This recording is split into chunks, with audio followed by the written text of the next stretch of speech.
Express live news, आवाज आपकी सुरक्षा। नमस्कार, माधोपुर एक्सप्रेस लाइव न्यूज में आप सभी का स्वागत है।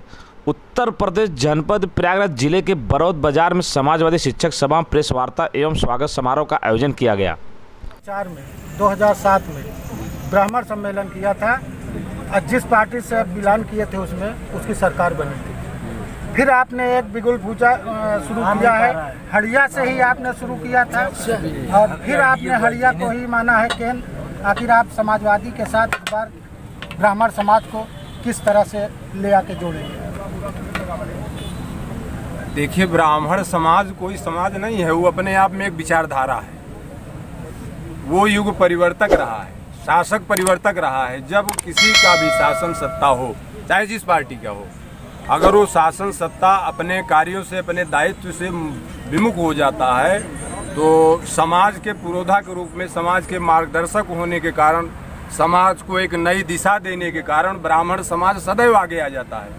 तो अगर जो स्वयं विचारधारा का पोषक हो, विचारधारा से अपनी गति चाहता हो, विचारधारा से परिवर्तन चाहता हो, तो अगर मैं सत्ता के विरोध हुआ, सत्ता के कार्यों से विरोध हुआ, तो उस पार्टी का विरोध शुरू कर देता हूँ। आपकी बात सत्य है पत्रकार महोदय कि 2004 में भी मैं विरोध किया था। उस समय भाईचारा बनाने का कार्य किया। अगर आपको याद होगा तो भाईचारा बनाओ समिति चलाया, वो भाईचारा बना भी, उसका प्रभाव भी रहा। ब्राह्मण समाज आज से नहीं, सदैव से, अनादिकाल से लोगों को दिशा भी देने का काम किया है, दशा भी देने का काम किया है, धर्म स्थापना के लिए भी कार्य किया है। अब उसमें पुरोधा ले लीजिए, हमारे ब्राह्मण समाज के पुरोधा चाणक्य रहे, जो अगर सत्ता के विरोध में आए, घनानंद जैसे शासक एक साधारण व्यक्ति को अपने विवेक से, अपने प्रतिभा से, अपने बुद्धि से एक शासक का निर्माण किया। उसमें भगवान परशुराम भी आ जाते हैं, जिनका विराट स्वरूप है। अगर ये सत्ता के विरोध में आए तो कई अत्याचारी, व्यभिचारी, दुराचारी शासकों का संहार किए। वो किसी जाति का संहार नहीं किए हैं, जैसा कि कुछ लोग कभी कभी पत्रकार साथी पूछ लेते हैं मुझे। वो किसी जाति का नहीं किए, अत्याचारी, व्यभिचारी, दुराचारी शासक का वध किए। तो ब्राह्मण समाज सदैव से देश को, क्या पूरे विश्व को एक नई विचारधारा के रूप में दिशा दशा देने का कार्य किया है। धर्म की स्थापना के लिए आगे आया है।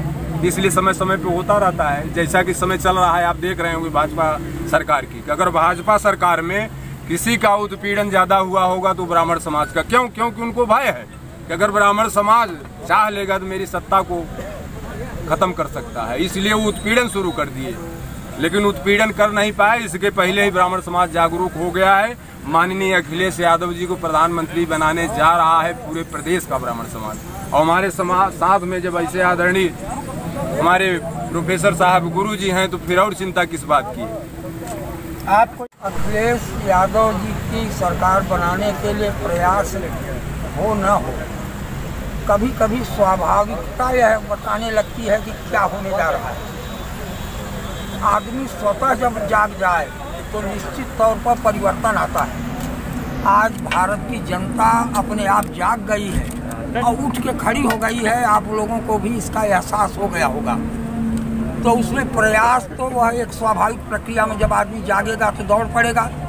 और सबसे अधिक अगर जन जागरण हुआ है तो युवाओं में, क्योंकि पिछली सरकार ने 2 करोड़ नौकरी देने का वादा करके वोट लिया था। 2 करोड़ 6 साल में कितना हुआ? 12 करोड़। युवाओं ने सोचा था कि भाजपा की सरकार आई तो 12 करोड़ रोजगार मिलेगा, हो सकता है उसमें हमारा भी नंबर लग जाए। नहीं दिया, कोई बात नहीं है, लेकिन रोजगार घटा दिया। यह सबसे बड़ा अनर्गल काम किया। 2 करोड़ रोजगार न देते चल जाता है, लेकिन रोजगार रोज घट रहे हैं, रोज सरकारी चीज़ें बिक रही हैं, सरकारी पद खाली हो रहे हैं। रिटायरमेंट के बाद भी वह पद भरे नहीं जा रहे हैं। आपको पता होगा कि रेलवे का विज्ञापन हुआ था 98,000 लोगों का, लगभग 1 लाख था। लेकिन आज विज्ञापन के बाद कभी उसमें कोई प्रक्रिया शुरू ही नहीं की गई कि भाई जो पद खाली हैं ऑलरेडी उनको तो आप भर देते। लेकिन भारत की सीधी सादी महान जनता है, विश्वास कर लिया कि रोजगार मिलेगा, हो सकता है 15 लाख रुपया भी मिल जाए। और अगर 4-5 सदस्य हैं तो लोगों ने सोच लिया कि 1 करोड़ मिल जाएगा। बहकावे में आकर के मदारी कभी कभी कुछ न कुछ झूठ बोल करके चीट करके चला जाता है। तो इस तरह की झूठा आश्वासन देके जनता का वोट ले लिया गया। अब जनता जान गई है कि अब इनके बहकावे में नहीं आना है, क्योंकि जिस तरह से यह इस देश को पूंजीवाद की ओर ले जा रहे हैं, अभी हमने चर्चा भी किया, उससे भारत की भावी पीढ़ी का भविष्य गर्क में जा रहा है। अगर क्या लगता है आगामी 2022 में अखिलेश की सरकार बनेगी? पूर्ण बहुमत के साथ। ये बताइए, आप शिक्षा जगत को आपने एक हथियार बनाया और उधर ब्राह्मण समाज, दोनों एक साथ कितने समाजवादी को सरकार बनाने में योगदान करेगा? समाजवाद में तो देखिए जातिवाद का कोई स्थान नहीं। समाजवाद वह सिद्धांत है जो सर्व समाज को लेकर के चलता है। लेकिन अब भारतीय समाज में जातिवाद हर जगह आ जाता है, धर्मवाद हर जगह आ जाता है। स्वामी विवेकानंद ने कहा था कि भारत को आवश्यकता है कि अगले 50 वर्षों तक मंदिर और मस्जिद में ताला बंद कर दिया जाए और जो जीवंत दरिद्र नारायण भगवान हैं उनकी पूजा की जाए।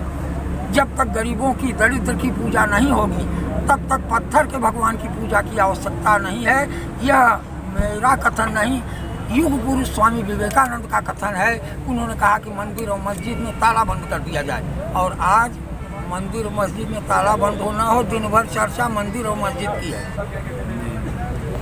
और उसके अलावा और विकल्प भी नहीं है।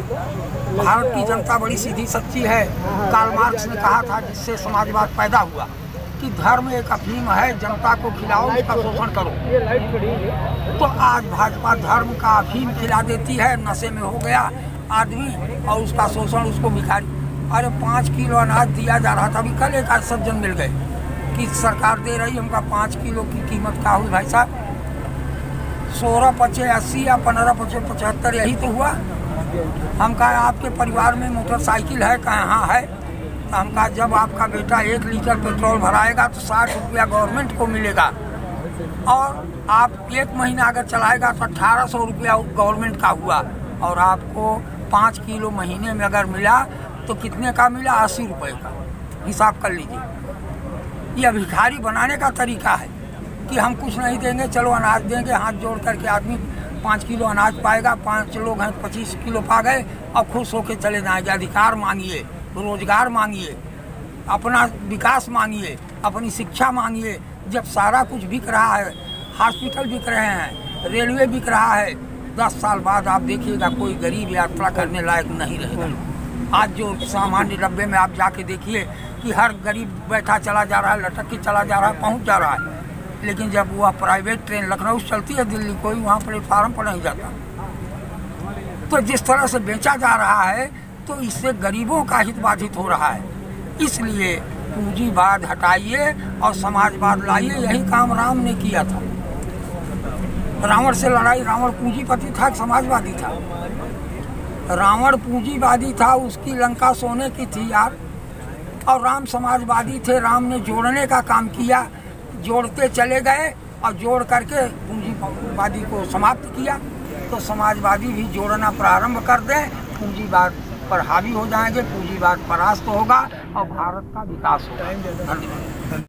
माधोपुर एक्सप्रेस लाइव न्यूज, आवाज आपकी सुरक्षा।